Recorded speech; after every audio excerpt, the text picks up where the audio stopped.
Hello दोस्तों, आपका अपने YouTube चैनल RS क्लासेस 46 पर स्वागत है। दोस्तों, आज का वीडियो हम लेकर हाजिर हैं क्लास 12 कॉमर्स चैप्टर नंबर 1 और टॉपिक का नाम है प्राप्त एवं भुगतान की विशेषताएं। दोस्तों, हम आज जानेंगे कि प्राप्त एवं भुगतान की विशेषता क्या होती है। पिछले वीडियो में हमने देखा था कि प्राप्त एवं भुगतान खाता क्या होता है तथा उसको विद्वानों द्वारा कैसे परिभाषित किया गया था। लेकिन इस वीडियो में हम देखेंगे कि प्राप्त एवं भुगतान की खाते की विशेषता क्या होती है। तो चलिए वीडियो को शुरू करते हैं। पहली विशेषता है रोकड़ पुस्तक का सारांश।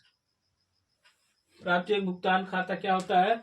रोकड़ पुस्तक का एक सारांश होता है, जिसको हम देखकर यह निष्कर्ष निकाल सकते हैं कि रोकड़ पुस्तक में कितने पैसे आए हैं और कितने पैसे हमारे गए हैं।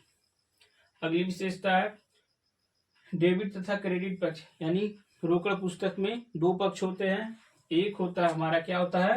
डेबिट। बोलिए क्या होता है? डेबिट। और दूसरा हमारा होता है क्रेडिट पक्ष। दूसरा हमारा होता है डेबिट पक्ष। डेबिट पक्ष में जो पैसे आते हैं उसका लेखा किया जाता है और क्रेडिट पक्ष में जो पैसे हमारे पास से जाते हैं उनका लेखा किया जाता है। प्राप्त एवं भुगतान को अलग अलग पक्ष में दर्शाया जाता है। प्राप्त यानी जो पैसे हमें प्राप्त होते हैं उनका भुगतान भी किया जाता है। तो जो पैसे प्राप्त होते हैं उनको अलग पक्ष में दर्शाया जाता है और जो पैसे हमारे पास से जाते हैं यानी हमारे पैसे से जो जाते हैं उनको भुगतान पक्ष में दर्शाया जाता है। अगली विशेषता है एक ही खाने में रोकड़ तथा बैंक की बाकी को लिखा जाता है। तो इसमें हम बता दें, जैसे रोकड़ बही में क्या होता है कि रोकड़ के लिए अलग खाने होते हैं और बैंक बाकी के लिए अलग खाने होते हैं। तो इसमें इस तरह की व्यवस्था नहीं होती है। तो हम क्या करते हैं, इसमें जो भी पैसा आता है चाहे वो हाथ में रोकड़ हो या बैंक की रोकड़ बाकी हो, इनको एक ही खाने में दर्शाया जाता है। अगला टॉपिक है इस खाते से तलपट एवं चिट्ठा नहीं बनाया जाता है। हाँ दोस्तों, याद रखेंगे कि इस खाते से क्या होता है? तलपट और चिट्ठा नहीं बनाया जा सकता है। तलपट वो होता है जो वर्ष के अंत में एक व्यापारी शेषों के आधार पर इस सूचना प्राप्ति के लिए बनाता है कि हमारे व्यवसाय में कितने शेष तथा बाकियां हैं तथा जो खाते खोले गए हैं उनमें शुद्धता कितनी होती है, इसकी जांच करने के लिए हम तलपट बनाते हैं। इसी तलपट के आधार पे क्या बनाया जाता है? अंतिम खाता बनाया जाता है।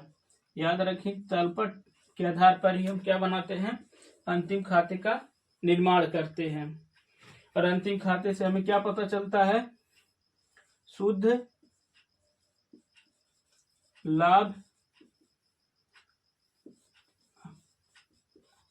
हानि का हमें पता चलता है। और चिट्ठा क्या होता है? इसी जो है तलपट से हम क्या बनाते हैं? चिट्ठा बनाते हैं, जिसको इंग्लिश में बैलेंस शीट बोलते हैं। बैलेंस शीट वह होता है जो वर्ष के अंत में हमारे व्यापार में कितनी संपत्ति होती है और कितने दायित्व होते हैं उनको बताता है। यानी उनको देखकर हम विश्लेषित कर सकते हैं, निष्कर्ष निकाल सकते हैं कि चिट्ठा हमारा क्या, कितनी हमारी पूंजी है, कितना हमें लाभ हो रहा है, कितने हमारे दायित्व हैं, कितनी हमारी संपत्ति है। इन सब के बारे में कौन बताता है? चिट्ठा बताता है। अगला नंबर है यह वर्ष के अंत में बनाया जाता है, इसमें दिनांक नहीं लिखा जाता है। दोस्तों, जो प्रारंभिक रोकड़ की पुस्तक होती है उसमें जब लेखा किया जाता है तो किस तारीख को सौदे पे पृष्ठ संख्या जरूर लिखी जाती है, जिसको हम LF बोलते हैं, लीजर फोलियो बोलते हैं। तो उनका लेखा इस तरह से नहीं किया जाता। इसमें क्या किया जाता है? जो सौदे आते हैं उनको एंट्री की जाती है तथा इसमें डेट नहीं दिया जाता है, दिनांक नहीं लिखा जाता है। अगला पॉइंट है इसमें दोनों खानों का योग समान नहीं होता है। हाँ दोस्तों, याद रखेंगे, इसमें जो दोनों खाने होते हैं, खाने इस तरह से हमारे बने होते हैं, इनका जो योग निकलता है ये दोनों आपस में बराबर नहीं होते हैं। अगर बराबर हो जाए तो फिर हमें रिसिप्ट एंड पेमेंट बनाने की जरूरत ही नहीं पड़ेगी।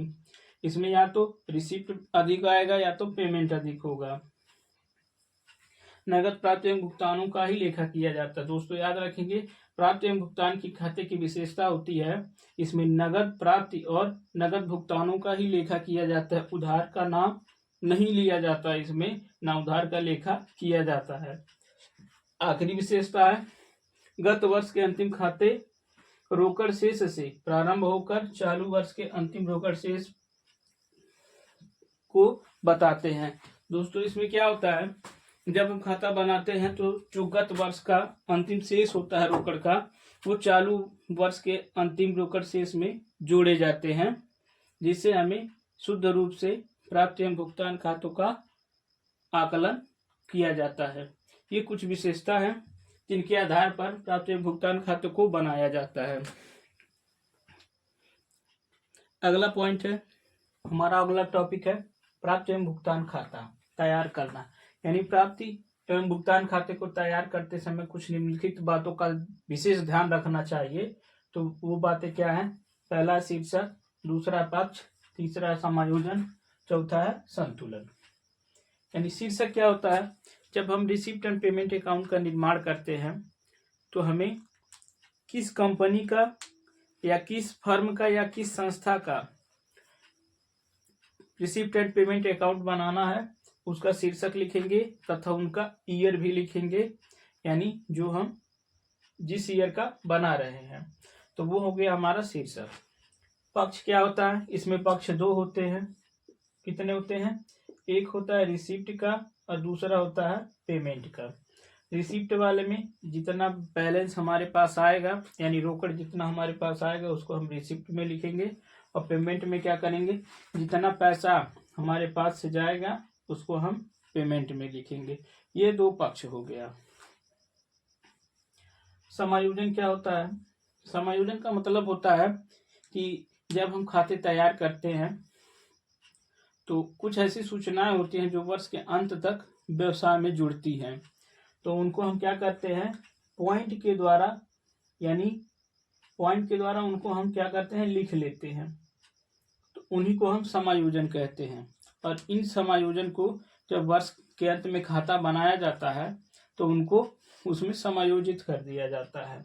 लेकिन प्राप्त एवं भुगतान खाते में समायोजन नहीं किया जाता, जैसे पूर्वदत्त व्यय, अदत्त व्यय, प्रीपेड इंश्योरेंस, इस तरह की जो अदत्त होते हैं वो समायोजन के अंतर्गत पॉइंट करके लिखे जाते हैं, तो इनका लेखा इसमें नहीं किया जाता है। इसमें व्यवसाय से संबंधित जो प्राप्तियां एवं भुगतान वास्तव में हो जाता है उनका समायोजन यानी इसमें किया जाता है।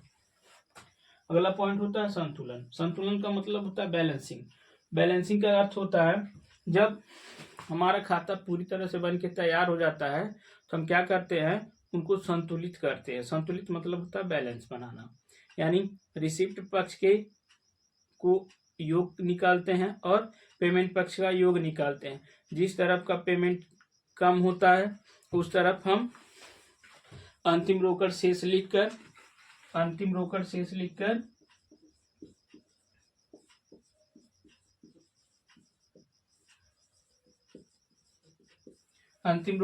लिखकर हम क्या करते हैं, पक्ष को बराबर कर देते हैं।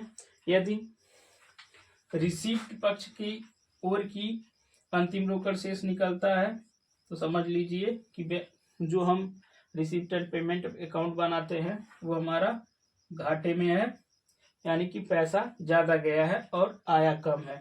लेकिन वही पेमेंट की तरफ का बैलेंस दिखाता है तो समझ लीजिए, और इसका बैलेंस बड़ा हो जाता है तो समझ लीजिए हमको क्या हुआ है, फायदा हुआ है।